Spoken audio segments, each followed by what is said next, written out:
Saudi আরবের sleeping Prince বা ঘুমন্ত রাজপুত্র হিসেবে পরিচিত প্রিন্স আল ওয়ালিদ মারা গেছেন।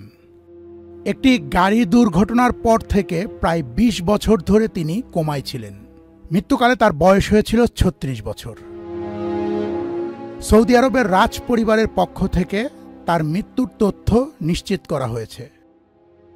১৯৯০ সালের এপ্রিলে জন্মগ্রহণকারী প্রিন্স আল ওয়ালিদ ছিলেন সৌদি রাজ পরিবারের একজন বিশিষ্ট সদস্য এবং প্রিন্স খালেদ বিন আব্দুল আজিজ সৌদের বড় পুত্র।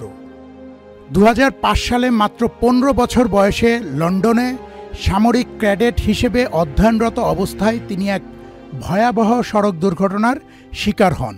এর ফলে তার মস্তিষ্কে গুরুতর জখম হয় এবং ভেতরে রক্তক্ষরণ হয়। রিয়াদের কিং ফয়সাল স্পেশালিস্ট হাসপাতালে তিনি চিকিৎসাধীন ছিলেন, কিন্তু যুক্তরাষ্ট্র ও স্পেনের বিশেষজ্ঞ চিকিৎসকদের দীর্ঘ চেষ্টা সত্ত্বেও তার শারীরিক অবস্থার বিশেষ কোনো উন্নতি হয়নি। এই পুরো সময় জুড়ে তার পিতা প্রিন্স আব্দুল আজিজ তার সন্তানের লাইফ সাপোর্ট খুলে ফেলার দৃঢ় বিরোধিতা করে এসেছেন। জীবন মৃত্যু আল্লাহর হাতে, এমন অটল বিশ্বাস প্রকাশ করে এসেছেন তিনি। রাজপুত্রের মৃত্যুর খবরে দেশ জুড়ে শোকের ছায়া নেমে এসেছে। Arefin Tanjib, channel I.